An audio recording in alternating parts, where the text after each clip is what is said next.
DJ keeps the party going. Brandon E brings the heat. We don't know how to speak. Running wild on you, brother. We're over the top. Rocking it back to the vintage scene. Thursdays at 7 p.m. Central.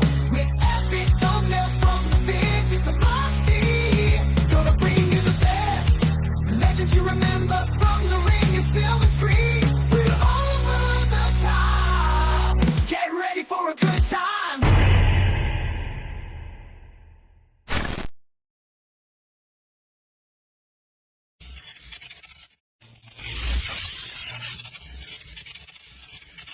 Bow! What's going on, everybody? It's your boy Chad Arms, a.k.a. Chatty Bobby 1130. Sing it, baby. Sing it. It is a huge day for us. My name is Tony, a.k.a. Friday the 14th. And what's going on, everyone? I'm Hot Mike Chance, and down at the end of the table we have... We need to give him a proper intro for this one right here. We got the homie, super cold rapper dude, super good dude as well. Yeah. And me and him been cool for a good little minute now. We've been working on some new music, and he's got a lot of dope music out now. Yes. Dee motherfucking Cravo in the building. Yes. In the building, man. Hey, thank y'all for having me. Man. Huge Thank guest y'all for us, having me. everybody. Yep. Thank y'all for having me. man. One of my favorite rappers. rappers out right now is this guy Yeah. because Thank he you, is man. so That's love, freaking bro. cold right Thank you, now. man. Yep. Thank you. All his links will be in the description below. So if you're not following him, do us all a huge favor and do it. Follow all his Spotify, everything. All his links will be down in the description. Thank you, man. Do yourself a solid. And I know that so this is I guess technically, like, you're probably the second like rapper that we've had on on the podcast. Yes, yeah. It's Jeff from Moccasin Creek. Shout out to Jeff. Yep. And then you, but a lot of people have been asking us about, they want to see more Show and Prove artists on there. We're definitely going to get them on there as well. Oh, yeah. I know that obviously, One Swag, Leroy, Squints, all those are going to be rolling out this year. We're going to start trying to get more guests on, in addition to the 5 to 6 of us that rotate. Yep. You'll always have us 3, but we're going to try to rotate them out. But it was dope. He's in town. We're working on a new collab album. Yes, sir. We have a new Yes, single. sir. The first single from that album dropping. The album will drop in June, but the first single is dropping May 15th, and it's called Cooking. Cooking. Yeah. Cooking. Fun Crazy, fact, we don't have the right? little soundbar thing, but me and Chance got a little sneak peek of it, and it is fun. There may or may not, when this comes out, there may or may not be reels of that already out. Yeah, Right, yeah. yeah. We shot some reels for the song here. Mel shot some. Shout out to Mel. She shot a bunch Yeah, of really shout out dope Mel. stuff Yep, shout before out this, Mel. and then she had to work. So we were coming to do the podcast because he's been here all weekend.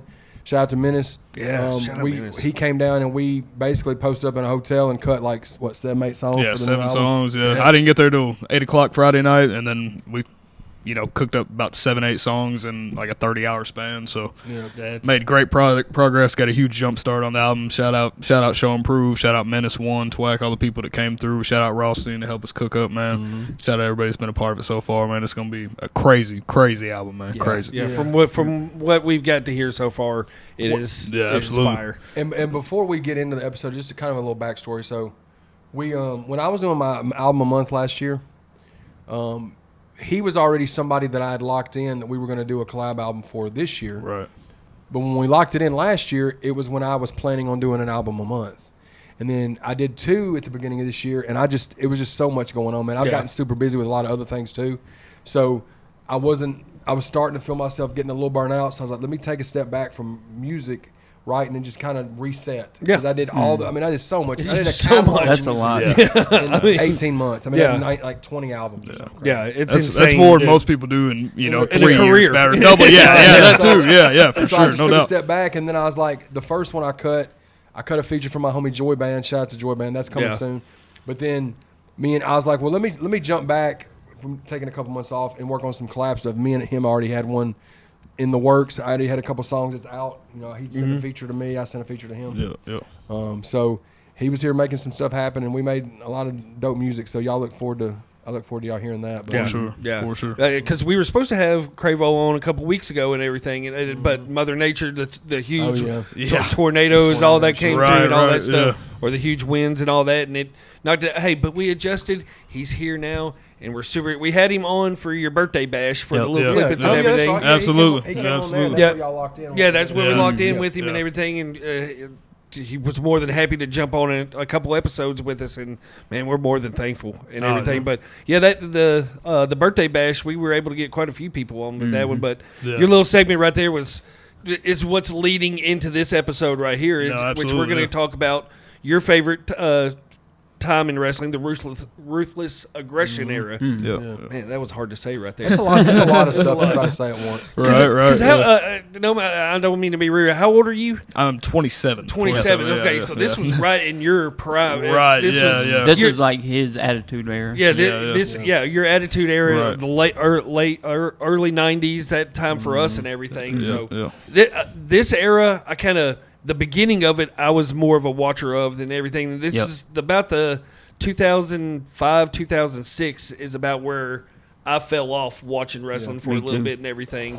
But going back through the network, having it and all that, Peacock and all that, I've been able to catch back up on it and everything. But it's a huge, impactful era for wrestling at that time. Oh yeah, you had the new guy take over pretty much for the face of the WWE and everything this time. Yeah, because you had 2002.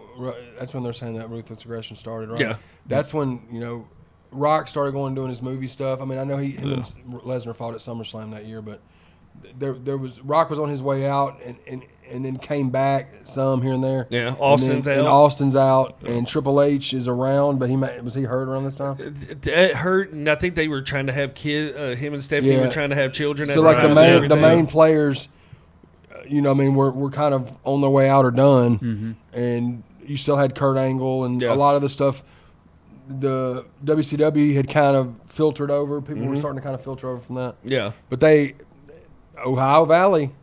Oh yeah, the OVW. At the same class, you had John Cena, Dave Batista, Shelton Benjamin, and Brock Lesnar. Brock Lesnar. Yeah, crazy. That's absolutely crazy. Yeah, that's all was going on. They were all coming up together.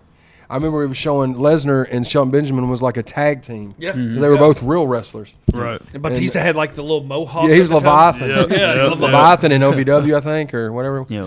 But that was when, like, if you just think about that, the longevity of those people. We're in 2026, and Randy Orton, as this is being recorded, this is night 2 of WrestleMania. Yeah. And Randy Orton was just in the main event. Yeah. Right. Going for its 15th world title. Yeah, and Cena just had retired. Yeah. Just retired 4 or 5 months ago. The longevity's crazy, man. And obviously, Dave Batista. Well, Lesnar still is on this card, too. Lesnar's on the card as well. So the only one that's real, I think Benjamin is still wrestling in AEW. Yeah, he was. I don't know if he's still. Yeah. I hadn't watched I forgot that name till I said that, but he was a hell of a wrestler. Yeah. He was awesome, man. Ladder match Benjamin is the best way to watch Shelton Benjamin. Oh, yeah. No doubt. He probably took one of the best super kicks ever. During this time frame. Yeah, during this time, that one of when HBK came back and everything, but that super kick that he took is incredible. But I guess what a lot of people consider the start of the ruthless aggression era is what Cena's debut coming out against Kurt Angle that night as the was he still considered the prototype at that time? I think he was considered. His name was John Cena. Yep. He wasn't a prototype, but it was he was just had like some just plain. He was still in the prototype outfit though. He came in with the red tights and the boots. He wasn't jean sort Cena at that point. But I'm pretty sure because if I'm remembering right, Vince McMahon has the whole speech on Raw that same week talking about, looking for ruthless aggression. And then obviously we lead into John Cena running up on Kurt Angle and, Kurt Angle asking like, well, John Cena, what do you bring to the table? And then ruthless aggression slaps him, and then history. History is made. Right. It's legit history. Whether they knew it at that time or not, it ended up leading to one of the biggest, if not the biggest, sums goat. As far as the WWE scene goes. You have to put him. You have to put him on that Mount Rushmore of wrestlers. For Cena, 100%. Yeah, Cena's he's on my Mount Rushmore. Yeah, I mean, it doesn't matter if you're not a Cena fan, you have to put him on that list because he's the longevity first off, and just the character himself and the off the camera stuff that he does as a human being. Yeah. But yeah, he's the way that everything you said was right, but like the way I look at it, saying if somebody's Mount Rushmore or not, it's whenever you think about wrestling, WWE. Who's the first people you think about? And you think about Hulk Hogan. Yep. You think about Stone Cold Steve Austin. You think about The Undertaker. And you think about John Cena. Yes. Yeah. Ric Flair too. Yeah. You can interchange one of them. But if you're I talking think more about, when you say the name Ric Flair, WCW. Yeah. That's what I'm saying. With WWE, you're talking yeah. about the four that I named. I think that's a pretty solid Mount Rushmore for WWE.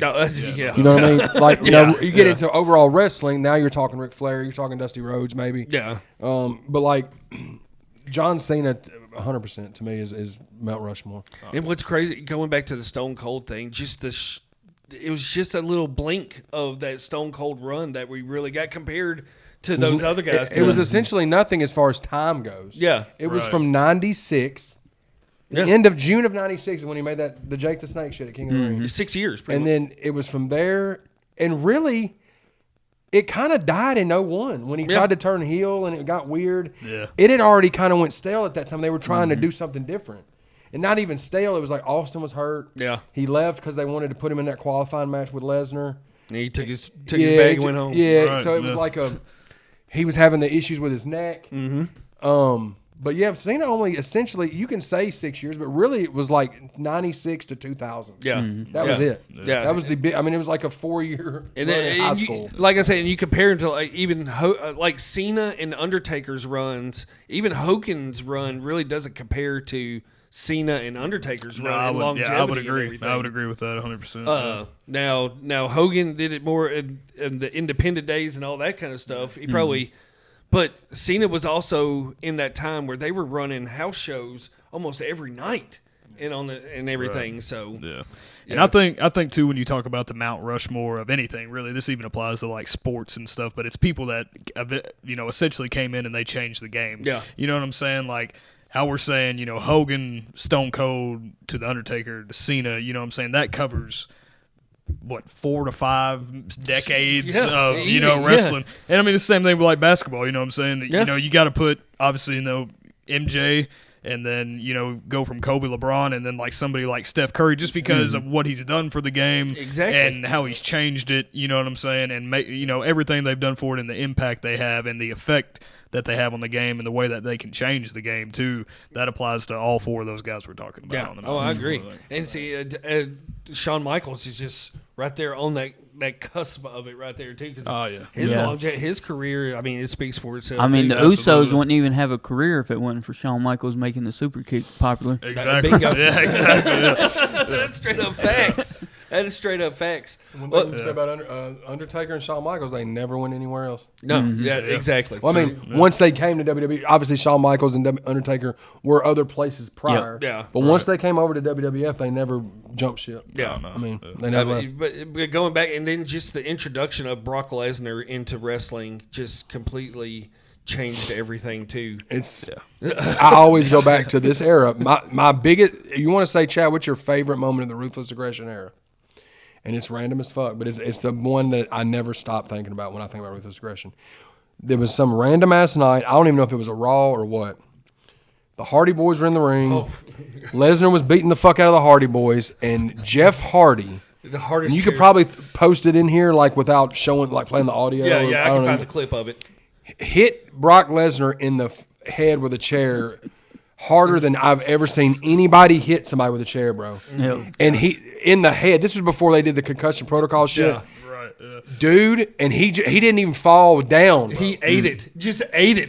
Just when I saw that, I was like, oh. He's different. And I just it's like that's Brock Lesnar, bro. Yeah. And that's when he was at the heart. That's when he was. Here comes the pain, Brock Lesnar. Here comes the pain. Paul Heyman was with him early on. Just unstoppable force. Just unstoppable. Like who realistically who could beat him? Yeah, well, and too, you got to think the start of the Ruthless Aggression era that we're talking about started in 02. Yeah. 02 was a big year, bro. That was when Shawn Michaels had the comeback. Yeah. Yep. Yeah. When he came back in the blue jeans and cowboy boots and had a like fucking. a little mullet stuff. Not the Him and Triple H did the street fight. That's SummerSlam, right? Yep. Yeah, SummerSlam 02, yep. Because you had that same year, you had Lesnar and Rock. And the fans booed Rock the fuck out the building. Because that's when Rock was doing the movie shit. And they're like, you sold out to the movie industry. Right. So he was coming back and he was all skinny and movie star. And that's looking. when Lesnar became the youngest world heavyweight champion at the time and all that kind of stuff too, correct? Yeah. But I say it all the time too on this show.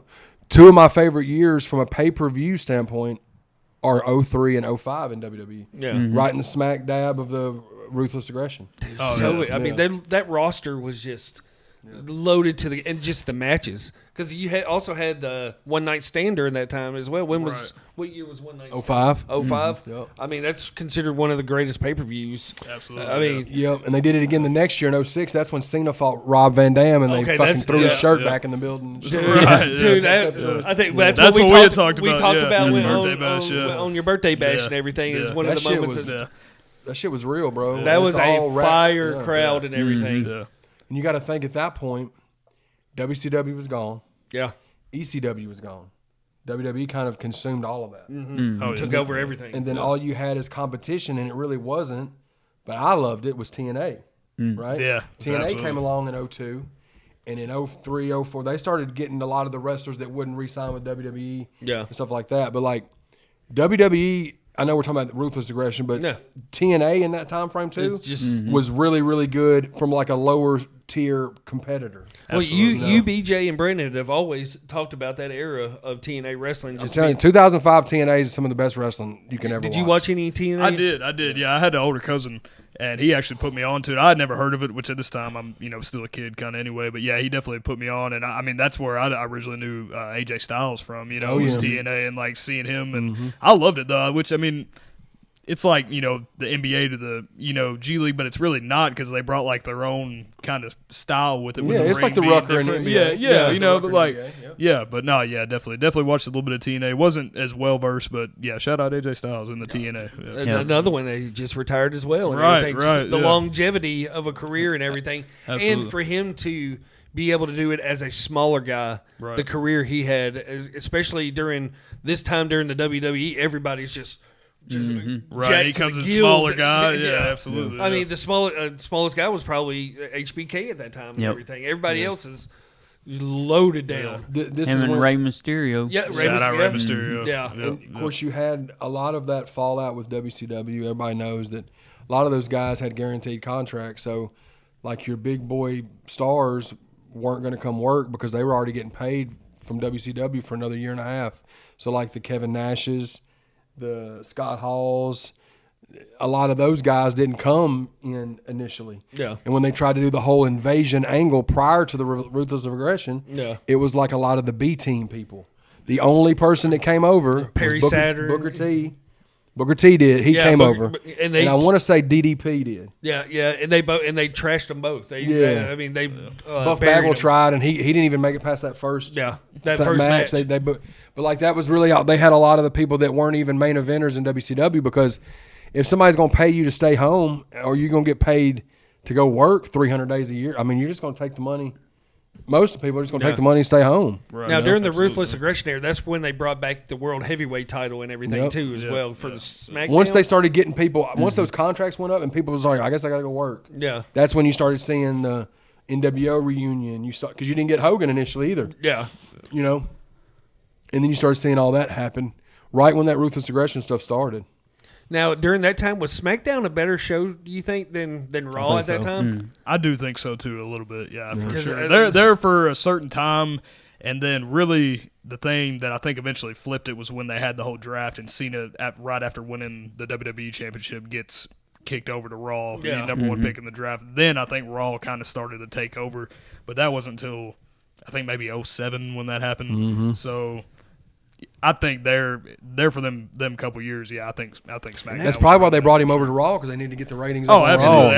Raw. That's wild to me that it was considered the B show for the longest for when it started and everything, and then it completely took over with the younger guys, because that's where Batista, Cena, and all those guys came up through SmackDown, correct? Yeah. And Paul Heyman was over that for a while. Like he was like the he started getting into it with Stephanie about creative or something. Yeah, that makes a lot of sense. Why that's why it was better. And you had Eric Bischoff show up on Raw, which was crazy. Oh yeah, that was shaking hands with Vince McMahon. Yeah, that is something that I thought I would never see. Yeah. That's definitely one of the iconic moments of that era when you see him walking out on the ramp and he's got that shit-eating grin. It's like, bro, two devils just shaking each other. Right. Absolutely. It's like, what world are we living in right now where these two are getting along? We are in the wrong timeline. And it didn't last that long either, did it? No, I don't think so.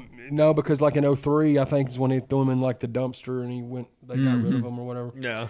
but that was because he got into it with them about something. I watched it on his doc, but Heyman talks about that on his doc about how whenever he was ahead of SmackDown, like they were whooping Raw's ass. Oh yeah, yeah. Ratings. Oh, yeah. I mean, it was a better show all the way around with the younger talent. Yeah, absolutely. Yeah. And then you started seeing the pay-per-view started picking up because you started having brand specific.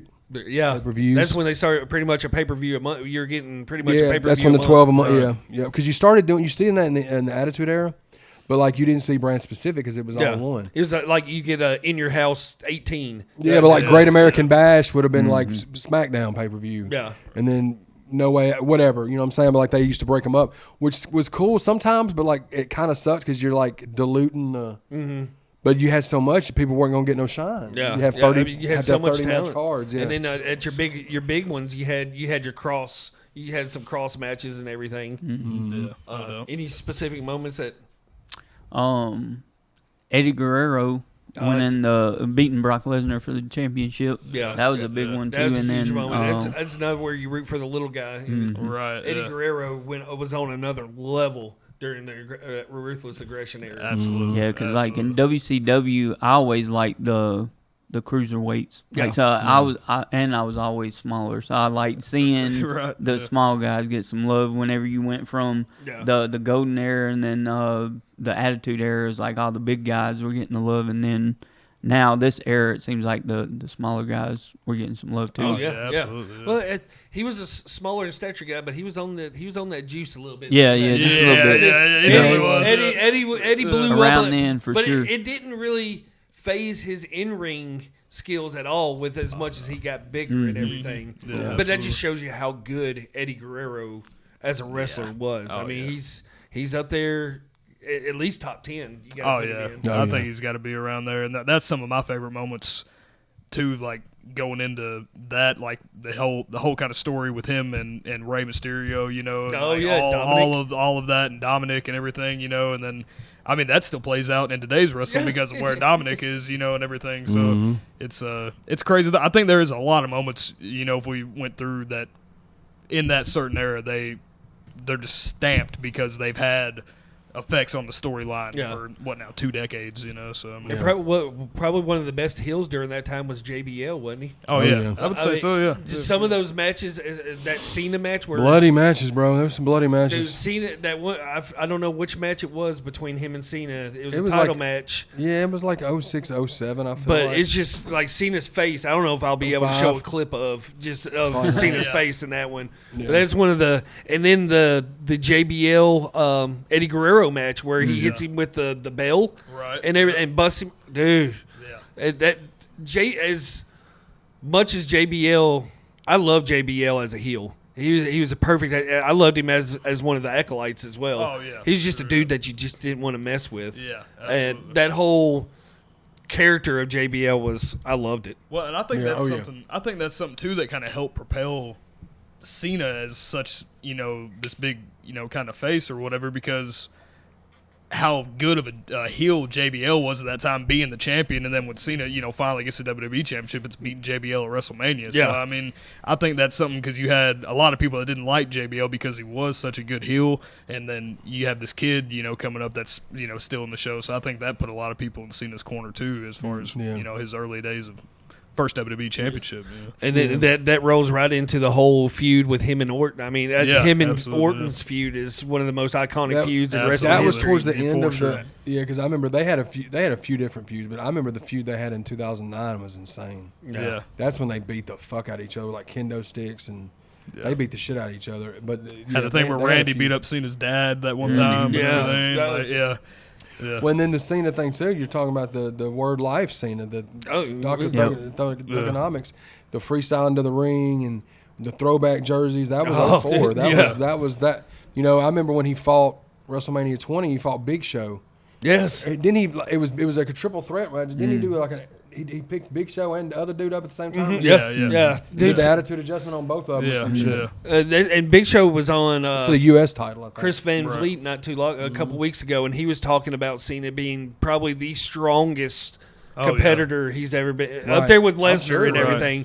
Just being one of the strongest guys in the ring. To be able to pick up Big Show itself is Yeah. that's a big that's a big old boy. But I mean, to do it with somebody on his back as well. Oh yeah. But no, that's iconic. Just that picture of him picking them up for an AA. Oh yeah. We got the first Money in the Bank during that time too. Oh yeah, that's when that's Edge introduced. cashing in. on Cena. Yep. What year was that? 2000. Yep, somewhere around there. 06 yeah. was Cena and Edge's feud. I remember. Yeah. Yeah, because you had the whole rated R super. Bruh. That's another great one. Cena and Edge. Cena's got so many, but Cena and Edge and Cena and Orton, they rank up there for me as far as some of the greatest feuds of all time. Man, it was incredible. I even like Cena and Umaga. Dude, Oh, yeah. Umaga- 07. That is so underrated. Did, that really is. That R.P. really Umaga. One thing I did not like was anything the Great Khali did. No. Not That really. whole Punjabi thing, prison matches. and I get, look, I don't even want to say I get it, but like that situation, just And they put the title on him. they were trying to do like a different inclination of like Andre the Giant. Yeah. That's exactly Show. what Yeah. it was. But he just didn't have. Had no charisma. Andre had charisma. Andre had grace in the ring before he got too old. Yeah. But like Big Show, charisma, can move. Dude was jumping off the top ropes. Yeah. He walked around like he couldn't barely walk because he's just too big. Yeah. Now you see him on social media. Like, have you seen how he walks now? No, he's probably even Oh worse. man. Yeah, I mean, he can't walk. I mean, Yeah. you know, Yeah, it's- but he's just too big, bro. Yeah. And they just anybody you couldn't really have any good matches with him.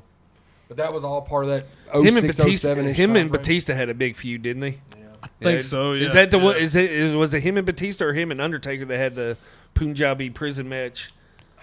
Is that what I think it was Batista. Yeah, I think it was him and Batista. It was like the bamboo Because sticks. I think they around sold. the I think they sold the set. The toy set and everything. Ridiculous. Another one that was a big feud in the Ruthless Aggression era was in 2005, especially was Batista and Triple H. Oh yeah, Absolutely, yeah. yeah. Because you had Evolution before that. Right. Oh, And they one had of the whole greatest thing where factions. they did the- Yeah. Where Absolutely. they did The thumbs down. Was that with Batista or for Orton? no, No, it's for Batista. Orton. Yeah, I think. wasn't it? Well, Batista, he was on. Orton was on Batista's shoulders, and they dropped him.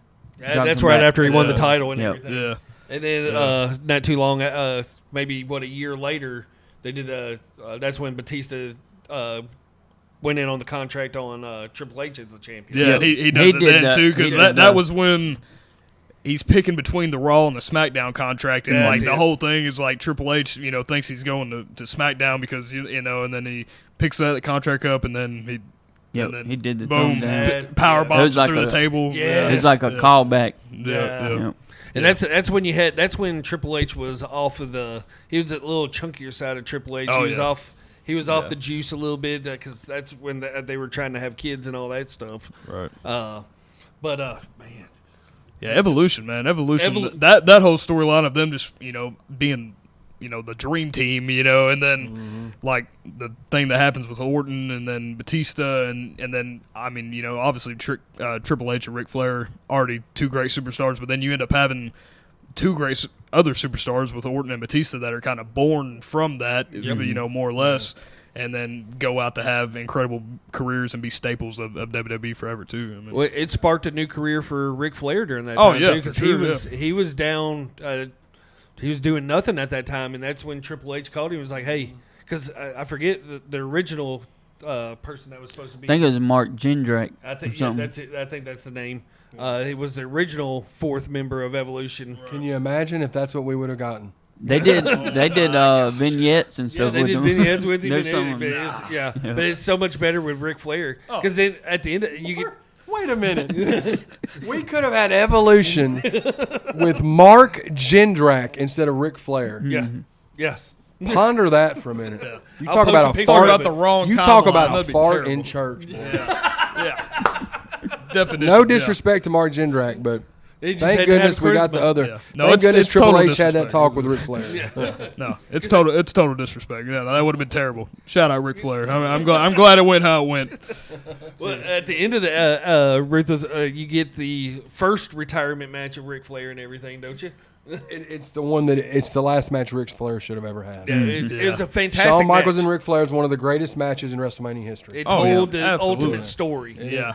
Yep. Shawn Michaels, they call Mr. WrestleMania for a reason. Chance is going to co-sign all this. Oh, Yeah, yeah. yeah. Absolutely. He had so many epic matches in WrestleMania over the years. the 2 he had with Undertaker. Yep.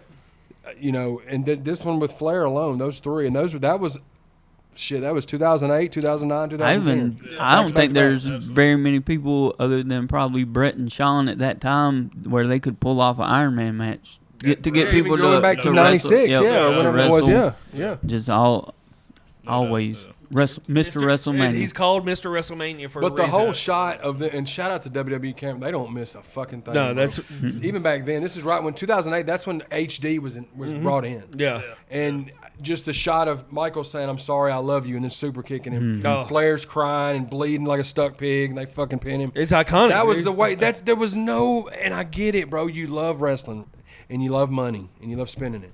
But like that, there was no better way to send you off. You went out on your shield. And then the next night they do the Monday Night Raw. You know, and Undertaker epic comes fucking out. the epic fucking show for him. Just right off in the sunset, bro. And then you came back and then got knocked off your horse. Yeah, like it was the ultimate going out on your shield moment for Ric Flair. That's the way you're supposed to go out in this business. It's the same way we talked about we talked about it before the show. We may not have liked how Cena went out, but it's all about the business with him. He went out on his shield, and putting over a younger superstar. Exactly. Exactly. And that's why Cena's right there on that GOAT level. Oh yeah. And look, I get it because as somebody that's not a wrestler, but as an artist, like it's still art. We create art through music. They create art through wrestling or whatever. Right. It's the same wheelhouse. Mm-hmm. Like I get if the part of you that loves it wants to come back, and then in your head you're like, well, I can. It's still going to be this, and this. Yeah. But it's just never what you think it is. Like it couldn't have been better than that. But if you need money and you got it, I mean, people keep calling you. It is what it is. And I'm sure TNA paid him like out the ass. Oh yeah, I guarantee. Dixie Carter probably made him a rich man when she went away. Well, she made all those guys a whole lot. And they didn't really. It was just like WCW reinvented. They're just getting the same people. Paychecks. Yeah. Now, one of my favorite features that came out during this time was the Elimination Chamber. Absolutely, I love the concept of the Elimination Chamber. It's become one of my favorite pay-per-views to this day. And Same here. What about the one with Goldberg? Oh, when he speared was it Jericho through the plexiglass and everything? Before they made it look so soft. Well, the first one was nothing but chain all the way around the little railing around the outside of the ring. It was nothing but chain and all that stuff. There was no padding like there is now. And what is it now? Like all padded out? Yeah, it's all padded out around. The only chain really now is just the outside structure and everything. But that first, I wouldn't want to follow it. I think there's a documentary of where on the WWE's YouTube about the guys the first time seeing the Elimination Chamber, and they're just like, what the fuck have we gotten ourselves into? This is like some 300 shit. This Mad Max style stuff. And Goldberg, who doesn't really know how to work with anybody without destroying their life, fucking just, I mean. Shout out Goldberg. Yeah, what year was it that Kane finally took off? Kane took off his mask during this time too, didn't he? Yes, I think that was that like I want to say that's around 03, 04 too. Yeah. With that ugly mug with his half haircut and everything. Dude. And then you have the whole thing. You have the whole thing too with him and Lita and Edge and that whole storyline. We're talking about some of the greatest like storyline stuff that have come out, in this time period. I feel like that is good. Yes. The writing, because you had Heyman. Who was writing Raw at this time? Probably Vince. Probably. Or I don't know if Stephanie had anything to do with that, or she was on. I know her and Heyman had some back and forth. Yep. Well, you had Bischoff for a little bit, helping writing and everything. So, well, shout out to Chad GPT. I just asked it. It's been my best friend all year. I said. I didn't say anything else. I said, when did Kane unmask? What year? Chad GPT said, Kane officially unmasked June 23rd, 2003 during an episode of Monday Night Raw. So it was a storyline where he lost a match to Triple H and had to remove the mask. Classic wild era of WWE. It's one of the worst. 2003. Facts, ChatGPT. Just fact check. That's all it was. But we were right. 03. I couldn't remember the story. I thought maybe it was Jericho for some reason, but it wasn't. It was Triple H. One of the worst decisions they made during that time, though. I like Mask Kane better. I like Mask. Mask Kane's it just humanized him. Yeah. It just humanized him, man. It's like it's just like I And he never had liked. no burns. He had a great plastic surgeon. Yeah. Right. Yeah. That great point, Chance. Talked about how burned he was, and there's no burns on him Just at had all. blackface going on. He just He looked had to get his money up. He had to wrestle for a few years, get his money up, so he could afford the I want plastic to know who surgery. the That's what it surgeon was. is. Did a hell of a job. Dude, I think he's- Kane does have a great kind of second half without the mask, you know, there. But I mean, sure. But Yeah. mask Kane, 100% Well, better. and then I they mean, brought that's him back. They brought the mask back, and it was like a mix. It wasn't the same as the other one. And he had the run with Daniel Bryan, Yeah. the tag team Oh, yeah. run. And Yeah. people say, and I'll always say this about Glenn Jacobs, like as far as consistent, Oh. that man did not get hurt for like 20 No, years. no. man. He He came in WWE was 98, something like that. That man, he never got hurt. I don't Well, he think. was Isaac Yankem before that. Well, yeah, that's true. DDS. And yeah. the fake diesel. Yeah, and the fake diesel. Yeah.